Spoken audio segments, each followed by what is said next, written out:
好，咁我哋今日咧最後一天西安嘅行程啦喎嚇，就會係離開頭先住咗2晚嘅喜來登啊，咁咧都係循例睇一睇大家有冇攞齊所有嘅行李嘅，最重要咧就係證件嘅啫，回鄉證嚇，晏晝咧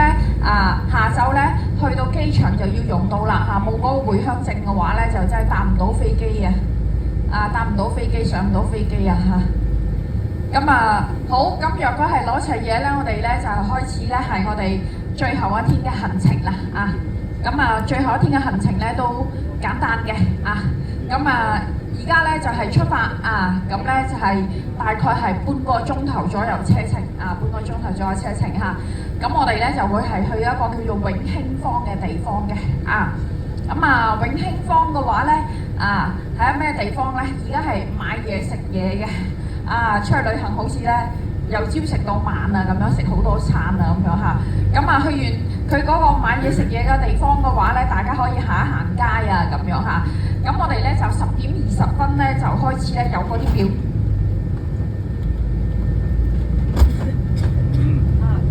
10:20咧開始咧就有嗰個表演嘅我哋就會係安排大家咧就睇嗰個表演有2場2場嚇。第一場嘅話咧就睇嗰個叫秦腔，即係睇地方嘅一個咧係戲即係其實咧每個地方咧佢都有地方嘅一個戲曲咁樣嘅。廣東嘅話咧就係最出名就聽嗰啲粵曲係嘛？大家有冇聽過粵曲咁咧就我哋呢邊嘅話咧就係秦腔，大家去北京咁樣咪聽京劇咯咁樣嚇。你去到即係江南大未聽嗰啲叫做黃梅戲咯咁樣。就係聽一聽啦，呢一個秦腔唱戲咁樣嘅咁咧聽完呢個唱戲之後咧，跟住仲有一場咧就係叫做皮影戲嘅表演皮影戲嘅表演。呢個皮影戲嘅話咧，佢嗰個曲目有2場隨機播嘅呢2場咧都係大家都好熟悉嘅。一場嘅話咧，即係同個3字有關一場咧就係孫悟空3打白骨精若果唔係播嗰個，唔係做嗰個孫悟空3打白骨精嘅話咧，就做呢個3英戰呂布全部咧都係大家咧係非常之熟悉嘅呢個古仔嘅咁樣。呢個皮影戲嘅話咧，咁咧20分鐘嗰個秦腔聽嗰個戲曲嘅話咧，都係20分鐘咁我哋咧就係10:20開始啦。睇完嘅話咧，大概11點11點跟住之後咧就係又到午餐時間啦。今日嘅話咧就午餐比較早少少可能差唔多11點半到啦，就開始食嗰個晏晝飯噶啦食到12點零鐘咁樣，我哋就要離開餐廳今日晏晝嘅話咧都幾特色嘅嗰間餐廳嘅話咧就叫做長安大排檔而家我哋就經過一條河大家可以睇到呢條河嘅話咧係我哋西安咧都算係比較大嘅河西安咧就之前有同大家介紹過，西安呢個地方咧佢作為一個咧13朝嘅古都就因為呢度咧係個平原你可以兩邊睇嘅話係咪睇唔到山係一個平地嚟嘅，即係唔似你去廣東省或者你去上海或者係去其他地方嘅話咧，即係咧山有山呢度咧係個平原。呢個平原周圍咧有8條河咁多，呢個係其中嘅一條河就叫做產河3點水一個生產嘅產河。咧係因為嗰個水資源豐富所以咧皇帝就揀呢個平地咧就作為首都啦。即係13個朝代咧都係揀西安呢個地方就作為呢個首都所以咧即係呢個水嘅話咧，對於我哋呢個城市嘅發展同埋佢嘅歷史地理位置非常之重要嘅頭先呢條河算係咧佢嗰個水位比較大嘅。我哋今日晏晝食完飯咧去機場嗰時咧，另外都會經過一條河嘅就叫做渭河，3點水一個咧係長圍嘅圍都係附近嘅一條河。渭河咧就係黃河最大嘅一個支流嚟嘅大家咧以前學嗰個成語叫做涇渭分明咧，就係我哋西安附近2條河啦，一條涇河，一個咧就係呢個渭河2條河咧就匯合咗之後咧就流落黃河，即係2條河匯合嘅地方。惠河咧佢就係黃河嗰個支流，咁啊佢含沙量比較大，徑河嗰個水又清嘅，所以佢兩條河匯合嘅地方咧，好似中間有一條分界線咁樣嚇，所以就叫做涇渭分明咧，就係咁樣嚟噶啦啊！咁我哋頭先酒店所在嗰個區嘅話咧，幾好嘅，呢度全部係新區啊！我哋即係咧呢幾日嘅話咧，就係、酒店附近嘅環境嘅話咧，都係今日朝頭早先可以睇一睇嘅。咁啊，呢個新區嘅話就叫棧壩新區，你見到咧好多嗰啲住宅啊，同埋寫字樓啊，全部都好新淨，係一個新區嚟嘅。工廠又冇乜啊，呢邊嘅話咧，工廠唔係喺呢個區。我哋酒店附近嗰個區咧，佢發展嗰個即係長遠嘅規劃咧，係一啲文化、體育同埋呢個生態保育為主嘅喺我哋酒店附近有一個好大嘅濕地公園啊，因為其實喺我哋酒店附近有兩條河嘅，一個產河同埋一個壩河，有一塊好大嘅濕地咁樣嘅所以嗰邊咧係有個濕地公園咁響嗰條河嘅兩岸咧，嗰啲樓嘅話咧，而家嚟講係西安就環境最好噶啦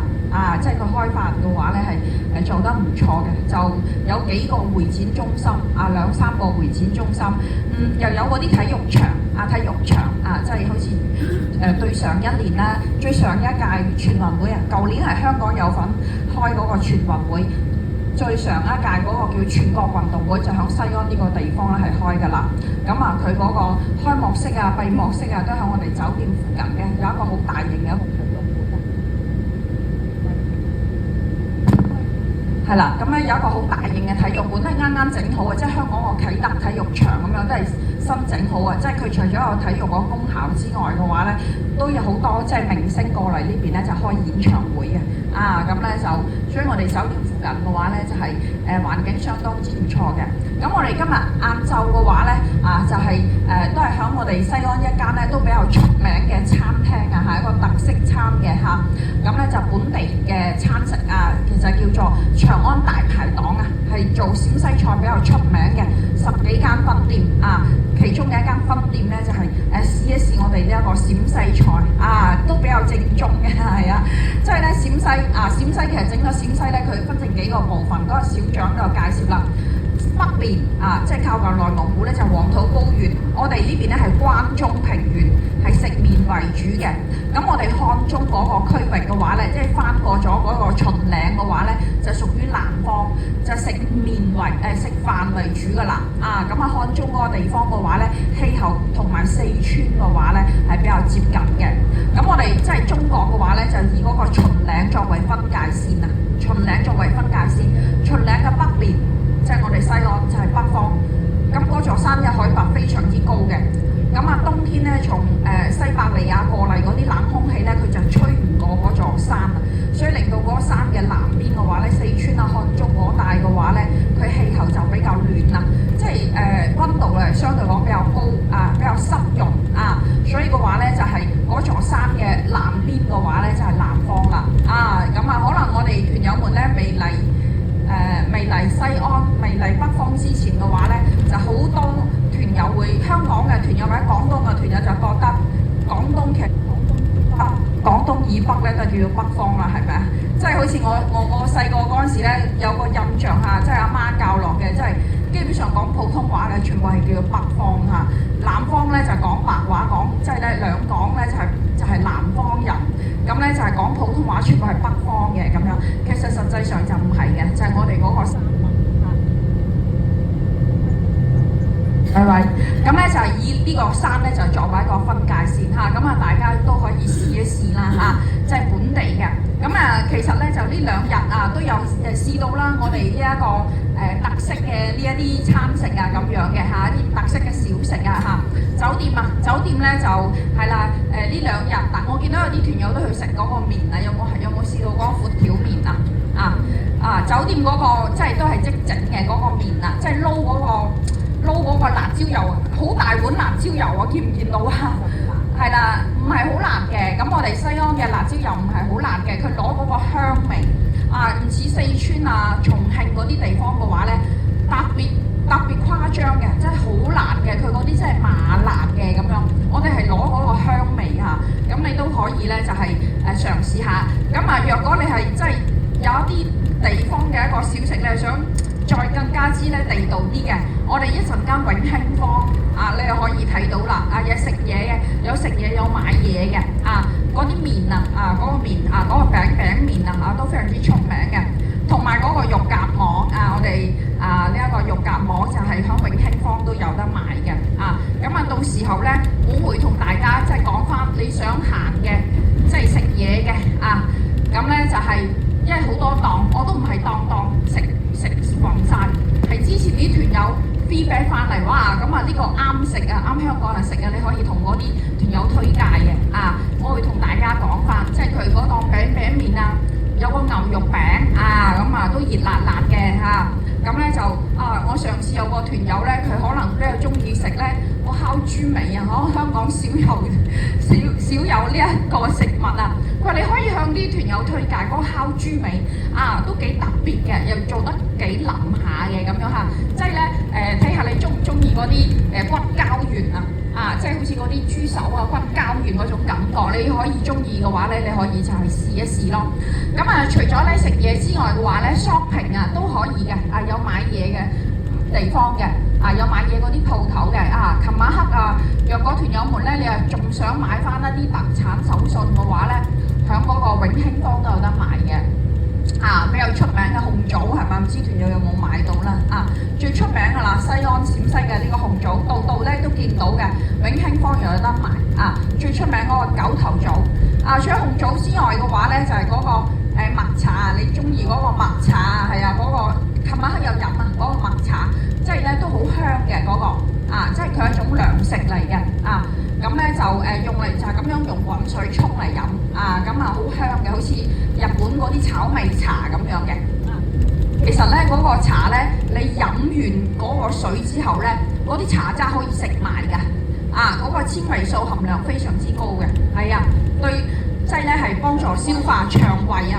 咁咧幫助消化嘅，嗰個唔錯嘅。你中意嘅話咧，嗰邊咧都附近咧都有得賣嘅，有得賣。咁同埋其他嗰啲咧，即係嗰啲糖咩貴妃酥係咪？琴日響兵馬俑出嚟係嘛？咩貴妃酥小米酥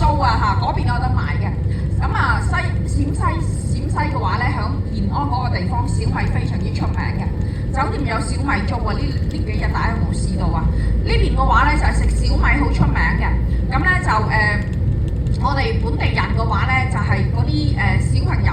即係嗰啲啱出世嗰啲有，即係舊陣時嘅話咧冇奶粉呢一樣嘢噶嘛。若果嗰個媽咪咧嗰個奶水不足嘅話咧，就煲嗰個小米粥上邊嗰層米油就餵嗰個小朋友都肥肥白白嘅咁咧就係嗰個小米都比較出名就係我哋一個特色嘅一個叫做特產咯就係響陝北嘅小米，即係咧佢係比較即係嗰個口感嚟講咧係煲咗比較腍啲即係咧係你若果係中意嘅話咧，你有嗰啲一包一包嗰啲小米賣嘅你買翻去煲粥嗰陣時咧，平時大家中意食嗰啲白粥嘛，你可以落少少小米同埋大米一齊煲小米係一種雜糧嘅，咁樣嘅話咧就係健康啲嗰個煮食嘅話咧，有粗糧有呢個細糧咁樣。咁當然啦，小米酥嘅話咧就係更加之方便我哋琴日響兵馬俑嗰條街咁樣大家又試到啦你可以試一試下嗰啲小米酥雜糧非常之出名嘅咁咧就嗰個永興坊咧，佢管理個模式咧係同埋我哋香港嗰啲 food court 嗰啲管理嘅模式一樣嘅咁咧就若果你係想響個永興坊裏邊咧係消費嘅話咧，你有微信支付寶電子支付咧，咁最好噶啦咁咧全中國通用即係微信支付寶。若果咧有部分團友你淨係現金嘅，即係你冇微信支付寶嘅話咧，你想響嗰個永興坊裏邊咧係食嘢買嘢嘅話咧，佢有一個叫做一卡通十卡串，咁你就買一張卡，跟住咧就增值，即係增值100蚊或者200蚊咁樣，就用呢一個卡咧就響永興坊裏邊咧就係消費。咁響永興坊所有個鋪頭咧，佢都接受呢一張卡嘅除咗Starbucks，佢裏邊有間Starbucks。